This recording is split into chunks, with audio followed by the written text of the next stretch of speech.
Uh, I was looking at some different types of applications of the double integral. I mean, in particular, the area of, or using a double integral to find the area of a region in the xy plane. And one of the reasons I looked at that example was because we were starting to step beyond just that application of volume below a surface and starting to get an idea of what the double integral is all about. Indeed, what integral calculus is all about, adding up small bits of things, doing things like extending laws between, say, point masses to a continuum. And we're going to be looking at that actually next week, that sort of thing next week. But the idea is just that we should be starting to think of the double integral just in a more general framework, not restricting ourselves to that application of volume below a surface. And in the very last example from chapter 11, we worked out the formula for the area of an ellipse. Okay, now at some stage in the calculation there involved a trig substitution to evaluate one of the integrals. And I posed the question, I guess in that context, but the question could be asked for any region in the xy plane. Is it always possible to find a set of coordinates so that the bounds on those coordinates when we describe a region are always constant, or all four bounds are constant? So we've been looking at more complicated regions in the xy plane, how we can deal with those, right? And in particular, we know we chop them up into smaller regions that are either type 1 or type 2, okay? And these are the basic building blocks of dealing with double integrals in more general regions. Okay, but another way of looking at it is, well, instead of doing that, perhaps what we could do is introduce a new coordinate system, right? So that, well, a coordinate system that's much more naturally associated to the shape of the region. And what we're going to look at today are the polar coordinates, which are naturally associated to circular regions or annular regions, you know, of the shape of a ring, that sort of thing.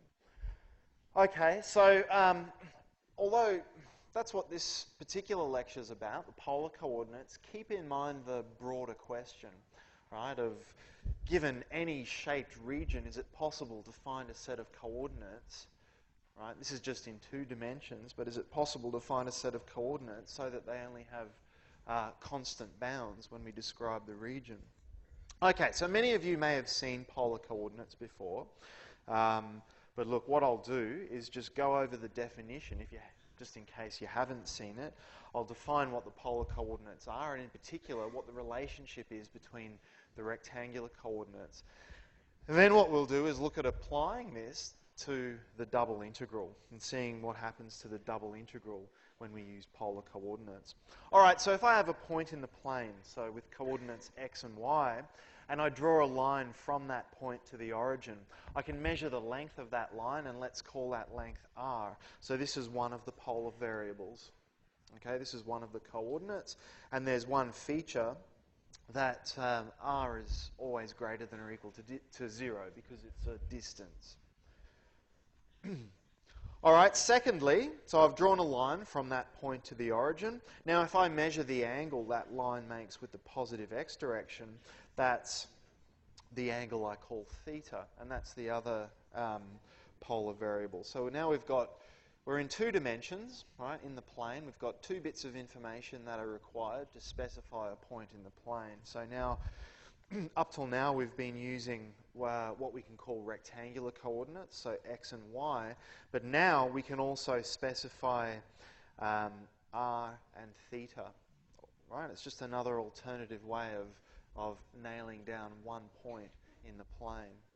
Okay, so for instance, specifying r, right, saying we're interested in a set of all points with constant r, that's going to be a circle, right, because they're points of the same distance from the origin. And then once we specify theta, that tells us what angle we make along that circle. So in order to work out one point. Okay, so we can work out that because at theta equals 0, we're in the positive x direction. So in this diagram, I've just labelled the axes and what values of theta they correspond to.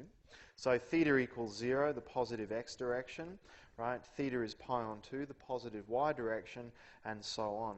So actually the variable theta, the polar variable theta, can take on a range of values from 0 to 2 pi. So now, from this picture, we can actually work out a relationship between the rectangular variables and these polar ones.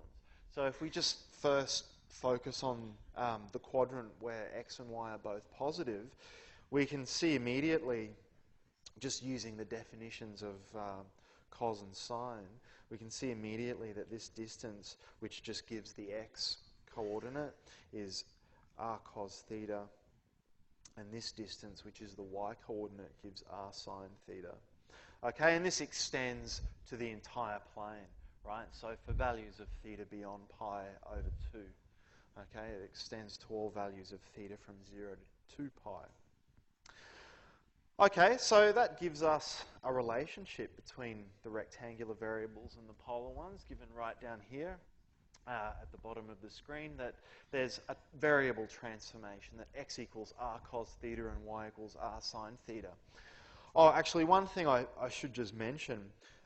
So, for example, I've also given some negative values of theta here. So let me just explain why I've included that. So, for example, if we're only interested in the right half of the plane, so if we only consider values of x which are greater than or equal to 0, all right, so in other words, we're only considering values of x to the right of the y-axis, so we're only interested in this half of the plane. Okay, we might have some circular region or some part of a circle only in that half of the plane.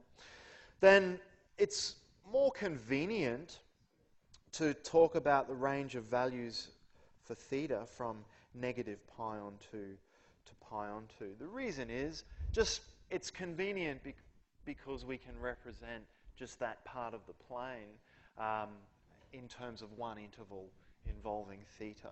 So we could represent this for positive values of x, represent that half of the plane just using one interval for theta rather than, say, theta's between 3 pi on 2 and 2 pi and theta's between 0 and pi on 2. So I could do that, but just think of where we're going with this. We're going to look at double integrals using polar variables. Okay, so if I suddenly start putting more than one interval defining one of the variables, it means at some stage when I get to the stage of applying Fubini's theorem, turning the double integral into an iterated integral, I'm going to have to split it up and deal with two separate integrals. So I want to avoid that where possible. And so in this case, the convention is to allow negative values of theta. And so negative pi on 2 corresponds to positive 3 pi on 2 and so on. Okay, so we want to have a look at the double integrals then, and how we deal with double integrals using these polar variables. So let's go right back to where we started and consider just that simple problem of calculating the volume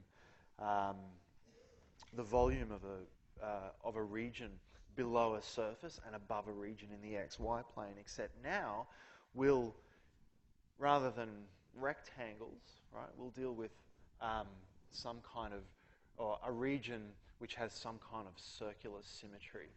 All right, we'll assume it's has some kind of circular symmetry centered about the origin in the xy plane. So we'll also keep it simple in this sense. So if we consider the volume of a solid beneath a surface with equation z equals f of x, y, we'll keep it simple just to start with. I mean, even though I've talked about surfaces which drop below the xy plane and how we can interpret that in terms of net volume. Let's just keep it simple to start with and say that this function only takes on positive values over that circular region that we're considering. Okay, so remember what we did with the rectangular coordinates. We superimposed a rectangular grid, right? So chop the region up into small bits. Choose a representative point inside each of the sub-rectangles or the little grid squares. Evaluate the function at that point, and that's going to give us the height of a box whose volume we can calculate as the base area times the height. All right, this gives us an approximation to the volume below the surface. Then we take the limit as the base areas go to 0, and hence the limit as we have more and more boxes, the limit as it goes to the number of boxes goes to infinity. All right, but now we've got a polar grid. Let's call it a polar grid, right? We superimpose, rather than a rectangular grid, a circular grid over our circular region, okay, made up of circles and radial lines. All right, so here I've just got a diagram with one segment, just to give you an indication of the sort of approximations we make. All right, so the strategy is much the same. Okay, what we're going to do is approximate the volume below the surface and above one of these circular grid squares or polar grid squares, okay, and then repeat that over all the polar grid squares, and that's going to be the approximation to the volume below the surface, okay, and then take the limit as we have, or as the size of the grid squares go to 0. Okay, so let's just focus on one and see how this calculation works. So here's one of those polar grid squares. We choose a representative point inside that grid square. So let me draw an exaggerated version of what we're doing. All right, so this is just an exaggerated version of one of those grid squares.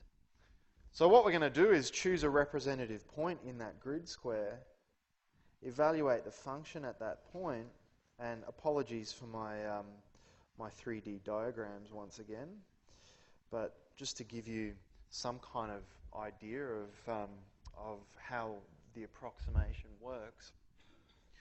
So we've got our grid square in the xy plane. We choose a representative point inside that grid square, evaluate the function at that point, and that's going to be the height of this polar box. What do you want to call that? It's part of a cylindrical shell, right? What I've just drawn here is part of a cylindrical shell. And so the top of that box is flat, right? So it's only ever going to be an approximation to the volume below the surface, whatever that surface is doing. Okay? So that's the strategy, at least. So the volume of this polar box, it's not as simple as just taking, well, it's going to be base area times height, but it's not as simple as the rectangular case where we have width times depth times height. Okay? We've got to be a little bit more careful about how we determine the area of one of these polar grid squares. All right? So that's something that's outstanding. So let's have a look at, in that case, let's have a look at the dimensions of one of these boxes. So along these radial lines, it's actually the variable r that's changing. So we'll say one of these grid squares has length along the radial line delta r, and the angle theta changes in this direction. So we just say that this grid square corresponds to a change in angle, call it delta theta. All right. However, that's not going to give us the length, or rather the width of this box. Although it is going to play a role in determining the area. So one other thing is this point P itself will lie on a circle, and let's say the radius of that circle is r star. All right, so again, an exaggerated version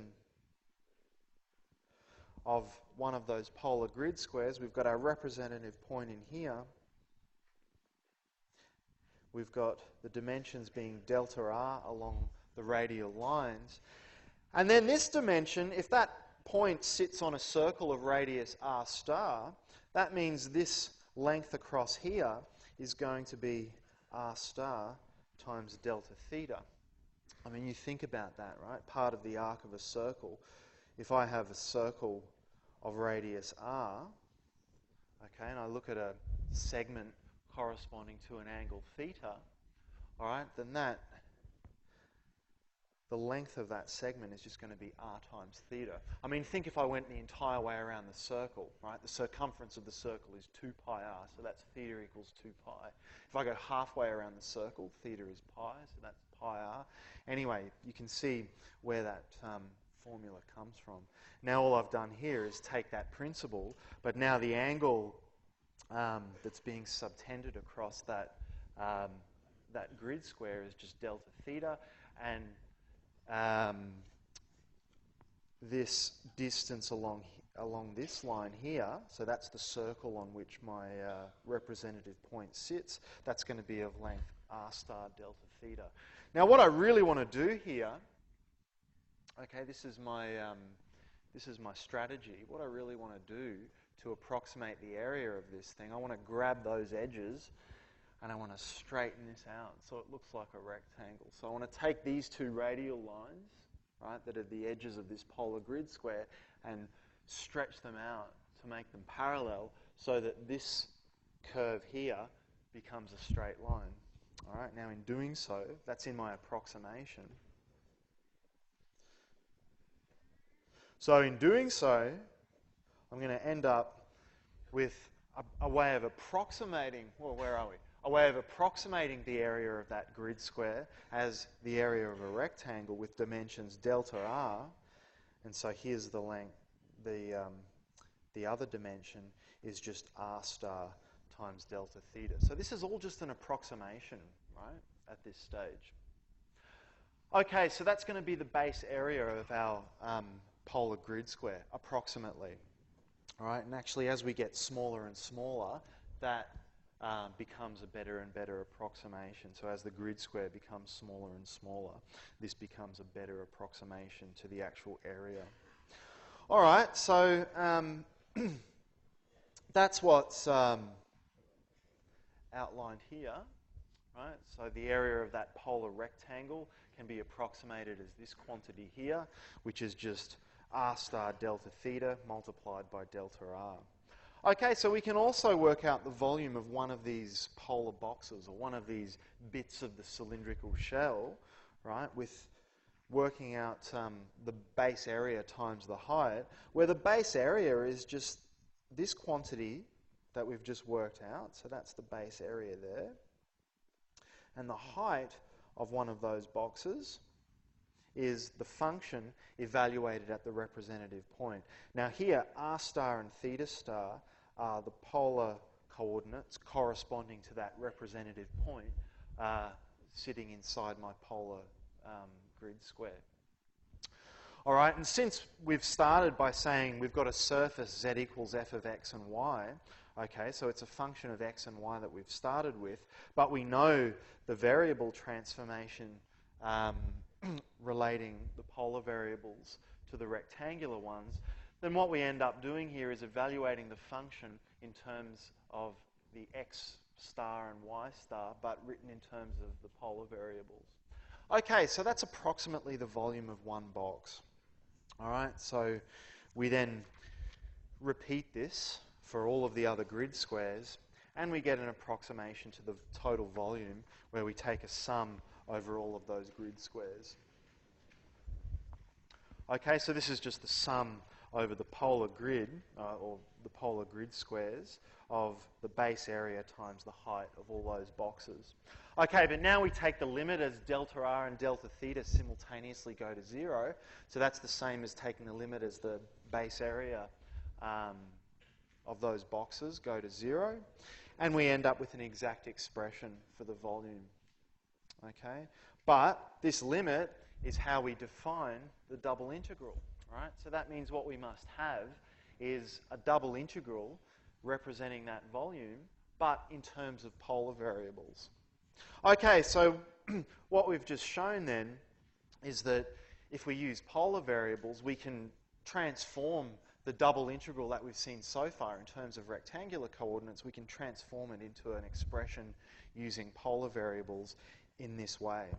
Okay, and one point I'll just highlight is that in this transformation, we're replacing dx dy with r d theta dr. And here, I should just say, ignore the order, because I'm not saying anything about iterated integrals at this stage. All I'm doing is just saying I'm turning the double integral in terms of x and y into a double integral in terms of r and theta.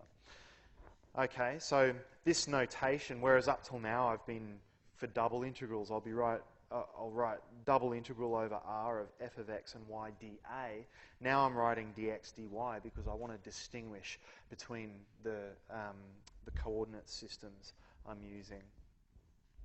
All right, so actually just before we go and look at an example, I just want to point out something. So in this expression, r dr d theta, so we've got this factor of r that appears, right? That doesn't appear inside the function. So that's not a typo. That's always, that factor of r always appears when we transform to polar variables. And this factor of r is known as a Jacobian of the transformation.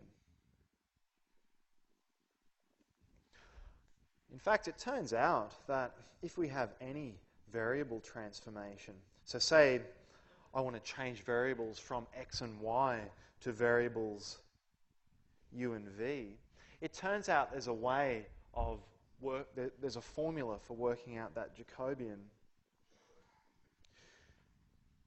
according to this transformation. It always works out to be the absolute value of the determinant of a 2 by 2 matrix, where if we've got these functions x and y of u and v, in the first row we'll have dx du, dx dv, and in the second row we have dy du and dy dv.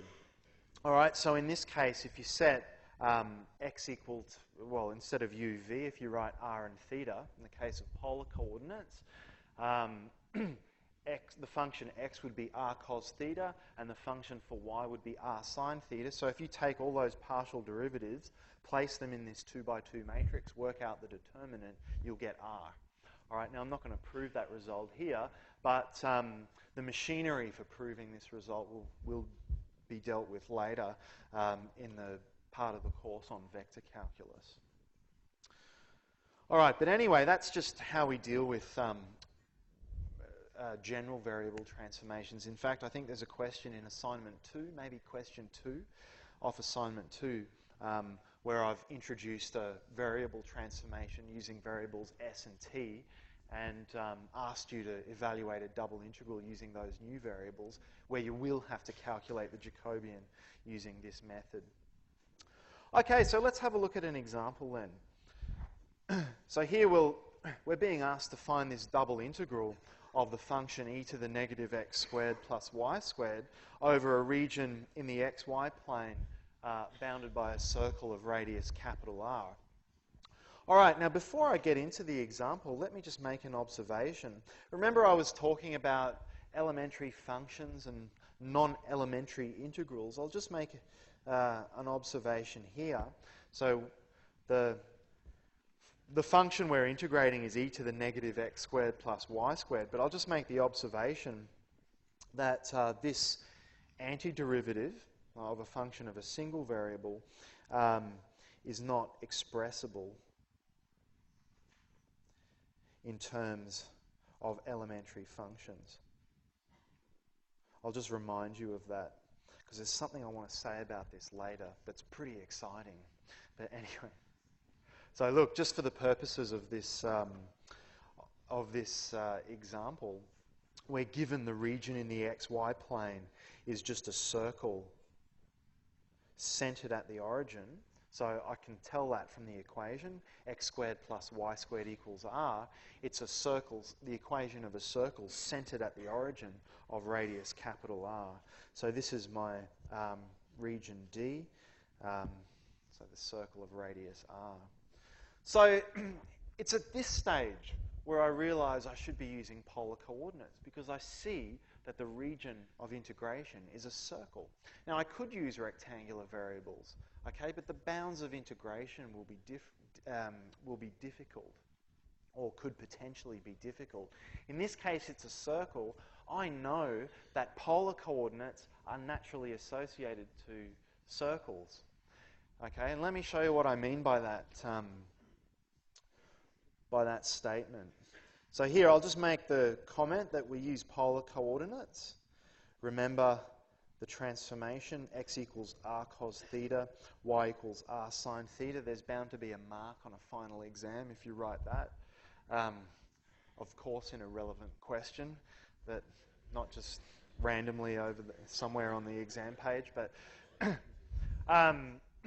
so that's the variable transformation. Oh, one thing to note though, the function we're integrating, e to the negative x squared plus y squared, we're going to have to work out what does x squared plus y squared look in terms of polar variables, right?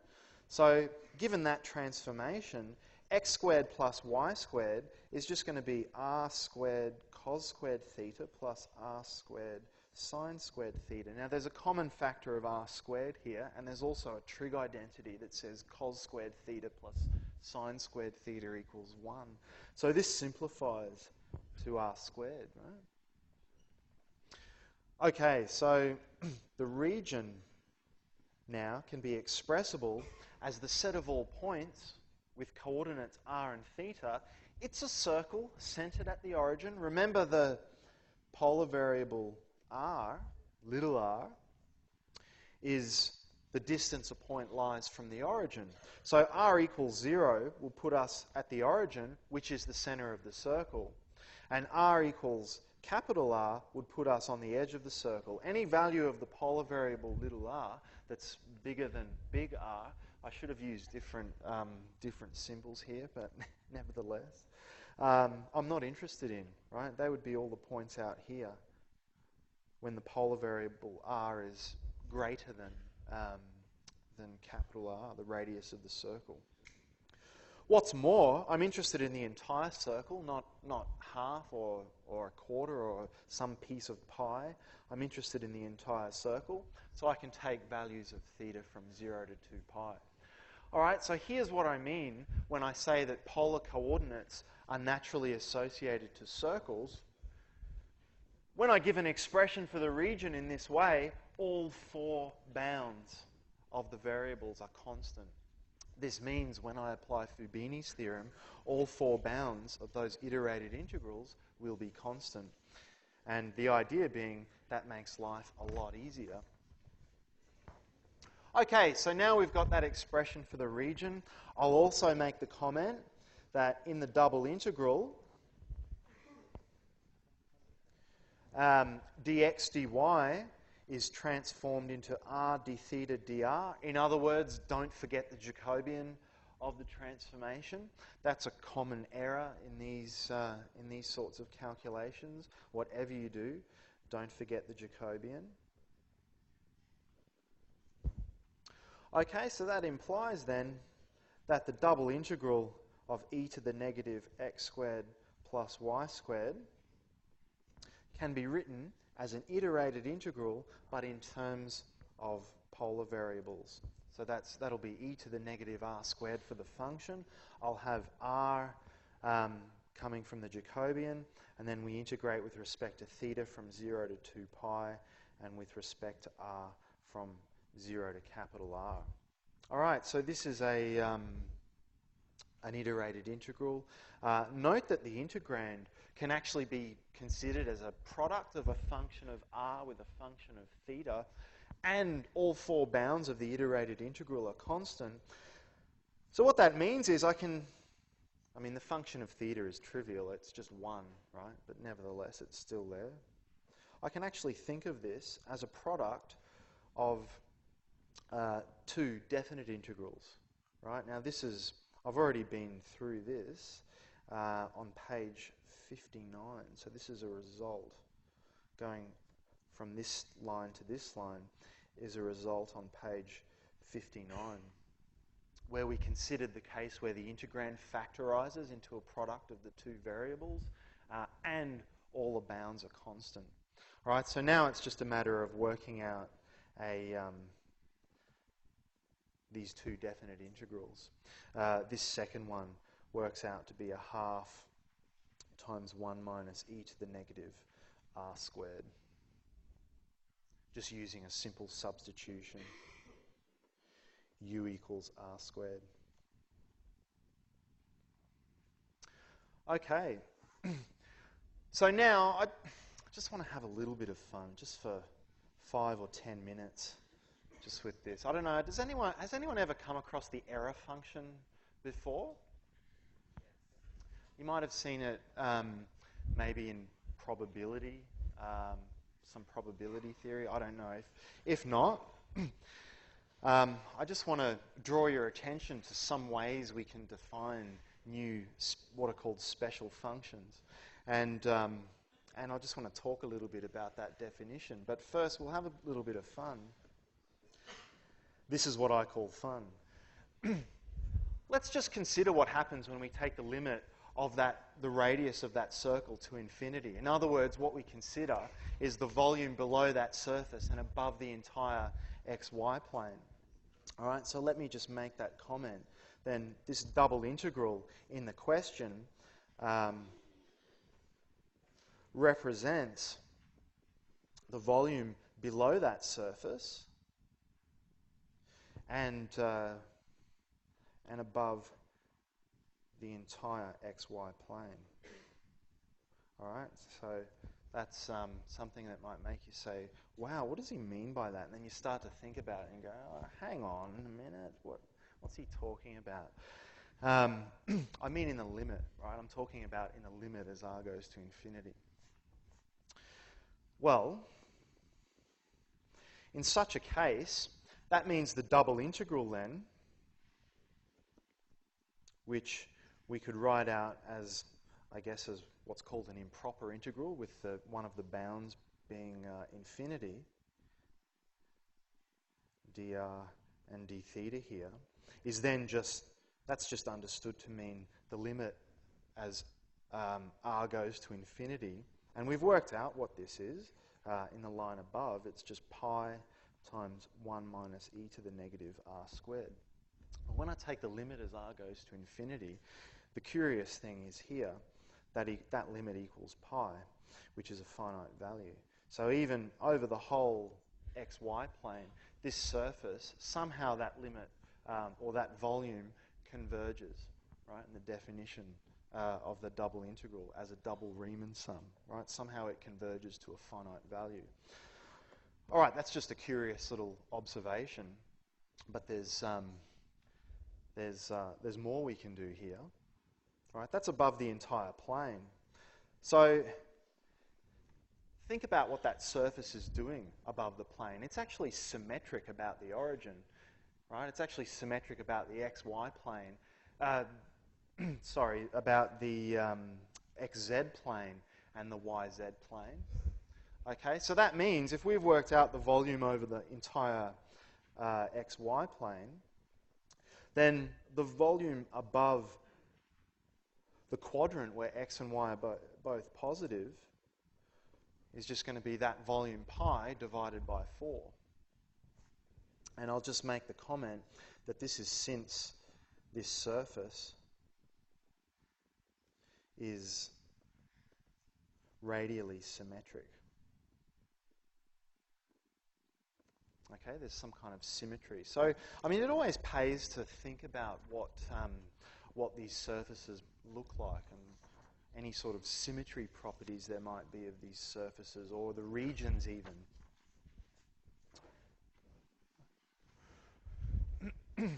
Okay, so we've worked out above the positive quadrant, that volume is pi on 4. So we can think about this in another way. If we consider the iterated integral of that function with respect to x from 0 to some value a, and with respect to y from 0 to a. So in other words, in the xy plane,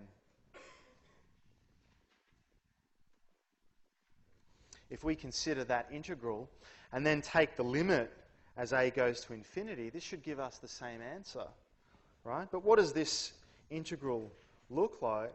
Well, because I've got a function which factorizes into a product of a function of x with a function of y, all four bounds are constant here, I can actually expand that out as a product of two definite integrals, one with respect to x and one with respect to y.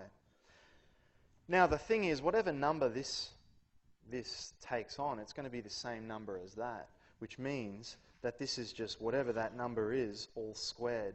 And it doesn't matter if I call this x or y, or I could call it t, right? It's just say whatever that number is, it's going to be that number all squared. So if I call it x or y, or if I call it t, it's still going to be the same number, right? The integral is still going to evaluate to the same number. But the thing is, I've made the observation right at the start of this example, is that I can't integrate e to the negative t squared. I can't express the antiderivative in terms of elementary functions. However, if I let a go to infinity, that's going to give me the entire quadrant. Okay, and we've already worked out what that volume is. It's pi on 4. So that means integral of 0 to infinity of e to the negative t squared dt all squared is equal to pi on 4, which implies even though I can't work out the antiderivative, I can still work out what that integral should be. And I'll take the positive square root. Okay, because I know it's representing a volume in this case. And this is where I can just tell you what the error function is. The so-called error function is a function erf, ERF, erf of x is given by 2 on root pi, the definite integral from 0 to x of e to the negative t squared dt. Right? That's called a special function. We can define this as a function of x in this way, where x takes the upper bound.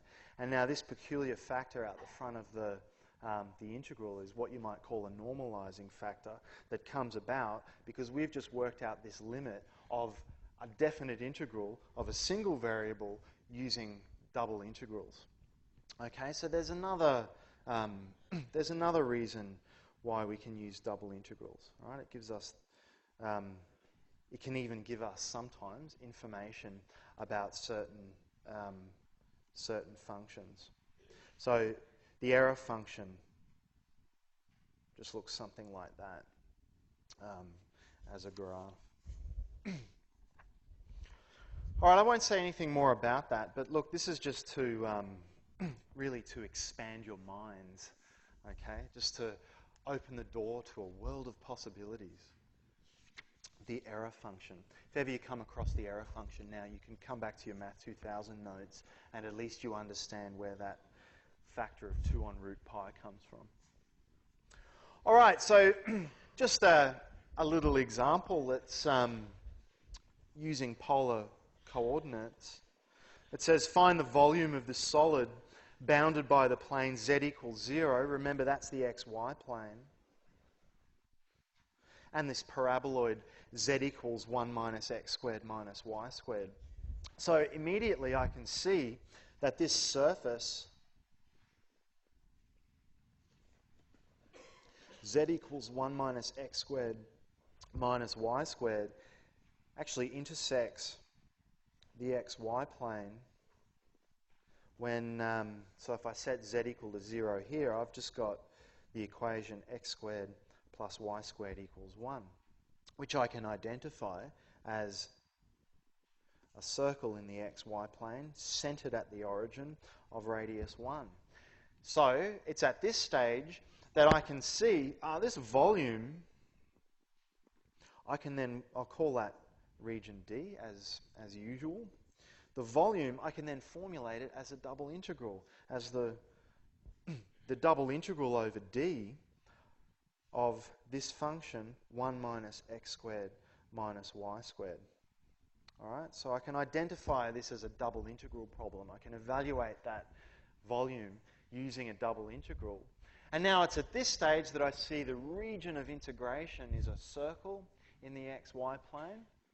So I should use polar coordinates because they're naturally associated to circular regions. All right, so here we write out the expression for D that'll allow me to apply Fubini's theorem. So it's a circle of radius 1. So r equals 0, remember, puts us at the origin in polar coordinates. So that's the center of the circle in this case. Up to the edge of the circle, r equals 1. So those are going to be the bounds of r. And also, I'm interested in the entire disk bounded by that circle. So I take theta from 0 to 2 pi. So that means then that the volume, which I know is a double integral, I've formulated it as a double integral that I need to evaluate. I can now apply Fubini's theorem and turn it into an iterated integral. Now, 1 minus x squared minus y squared is just, we've already worked out x squared plus y squared equals r squared in polar coordinates. So that's just going to be 1 minus r squared in terms of polar variables. So that's the function multiplied by the Jacobian, and then integrating with respect to theta from 0 to 2 pi, and with respect to r from 0 to 1. Note here the order of integration in Fubini's theorem doesn't matter because the bounds are all constant. So I can just trivially switch them around. All right, so that factor is the Jacobian. All right, so again, I've got 4 bounds on my iterated integrals. I've got a function of r only, so I can think of that as a product of a function of r with a function of theta, where the function of theta is just 1. Okay, so I can write that out as integral of 1 with respect to theta from 0 to 2 pi times the integral of r minus r cubed. All right, so straight away you can see that's 2 pi times a half minus a quarter, so pi on 2. All right, so just another example where, I mean, it's just reminding you that it's not always obvious that we've got a double integral to evaluate. So a question like that's worded in this way, it takes some effort. I mean, just a few observations, I guess, about the behavior of the surface and so on, and the behavior of the intersecting surfaces. We were given z equals 0, which we know is the xy plane, and the other surface, which is an upside-down bowl, the paraboloid. We've identified it as a problem of find the volume below this surface and above this region in the xy plane. So we formulate it as a double integral. The region of integration was circular, centered at the origin, so we think we use polar coordinates. Perfect, right?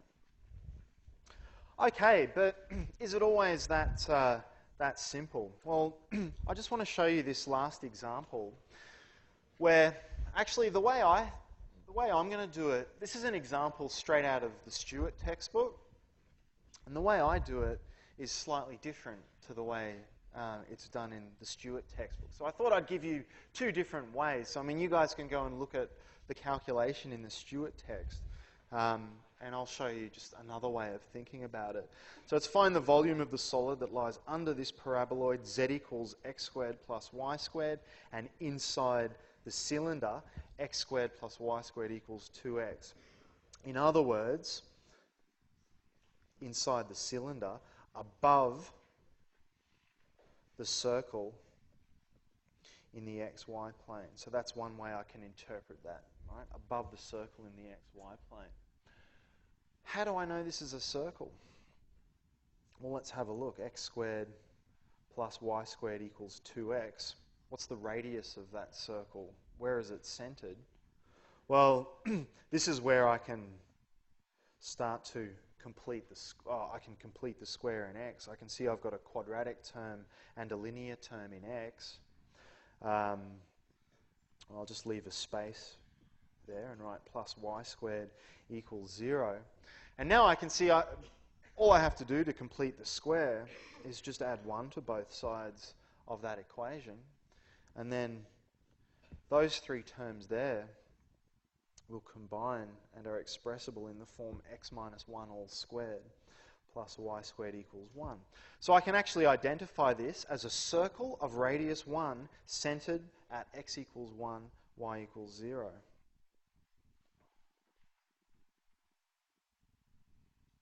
All right, so at x equals 1, y equals 0. And it's a circle of radius 1, so that's the point x equals 2 out there. Okay, so now I guess we could use polar coordinates, x equals r cos theta, y equals r sine theta. In fact, this is how it's done in Stewart. Let me just see, I'll get the right page, 1025. Example 4. This very example is done like that. I'm not sure exactly how the question was worded, but it's the same. It turns out to be the same calculation, and it's done just using regular polar coordinates. Now, one thing to note, in regular polar coordinates, x equals r cos theta, y equals r sine theta, r is a distance from the origin. So that means if I want to give bounds on r, right, I choose a value of theta. Firstly, I can see that this is exactly one of those problems where I was talking about, where the region is only defined for positive values of x. So we could put theta from negative pi on 2 to pi on 2, as I've discussed earlier. But then you give me a value of theta. I draw in a line from the origin out to the edge of the circle. And then you give me a different value of theta. You can see the lengths of these lines are different. In other words, the bounds of r will be functions of theta. Okay? So this whole argument, or this whole discussion we've been having about finding that ideal set of coordinates to use so that all the bounds are constant, it goes out the window in this case. But still in Stewart, they've used these regular polar coordinates and worked through the calculation this way. I mean, it doesn't work out to be too bad. But nevertheless, they're going to get bounds where the bounds of r are functions of theta. Have a look at page 1025 and see how they do that. I've got an alternative perspective. It's use what I call shifted polar coordinates.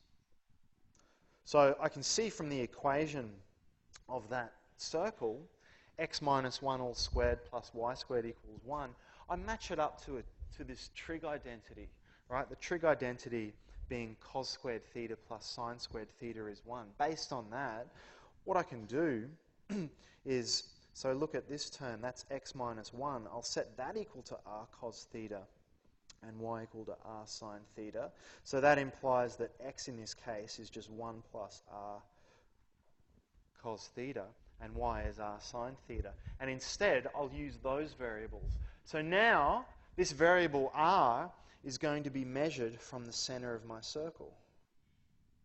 Right? It's going to be the distance a point lies from the center of my circle. Right?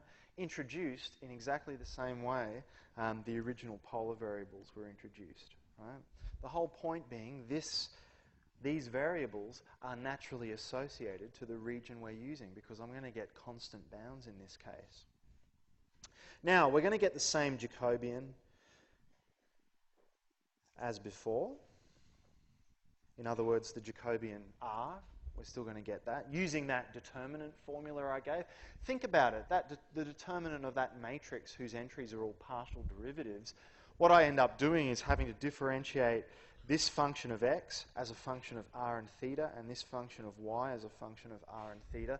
Think about when I apply those derivatives, this constant term 1 will always vanish, right? And so it's going to give me exactly the same partial derivatives I would end up, I would have if that constant was not there, namely if I had the regular polar coordinates.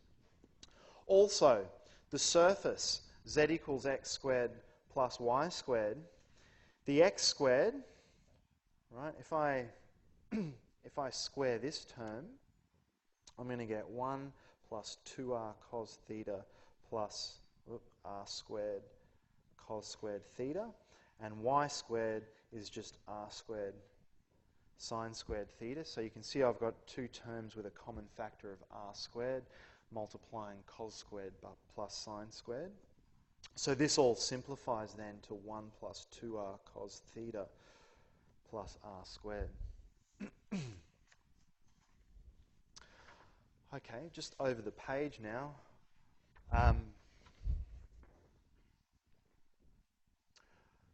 One thing I didn't say is that I can identify this as a double integral problem. The volume below the surface z equals x squared plus y squared, and above that region D in the xy plane, where D, I should label that just to be clear. So this is the region D here. D for disk. There you go. D is that region in the xy plane, which is a circle of radius 1, centered at x equals 1 and y equals 1. So now I can say where this region D is a set of all points with coordinates r and theta. Now using the shifted polar coordinates, it's a circle of radius 1. So r will be taken from 0 to 1. And I'm interested in the entire circle, so I take theta from 0 to 2 pi. Right? This is using the shifted polar coordinates that I've introduced here. Okay, so that means the volume then is the iterated integral of that function r squared plus 2r cos theta plus 1 times the Jacobian, integrated with respect to theta from 0 to 2 pi, and with respect to r from 0 to 1. Okay, so now it's just an iterated integral. I mean, these are linear terms. I mean, you should be able to work out that integral as 3 on 2 times pi, right? A fairly straightforward way. I'll just remind you, if any of you actually want me to go through the details of these calculations, just email me or post on the discussion board. I'll be happy to fill in the blanks. Okay, but have a go of integrating that yourself. It's just food for thought anyway, just an alternative perspective on these polar coordinates. When such a case where the circle is shifted off center, we use shifted coordinates. Have a look at the calculation in Stewart and decide for yourself which one's easier, because actually the function we're integrating turns out to be a little bit more complicated than the other function, x squared plus y squared, if we just used regular coordinates, would just simplify to r squared. Anyway, I'll stop there, guys, and have a good weekend.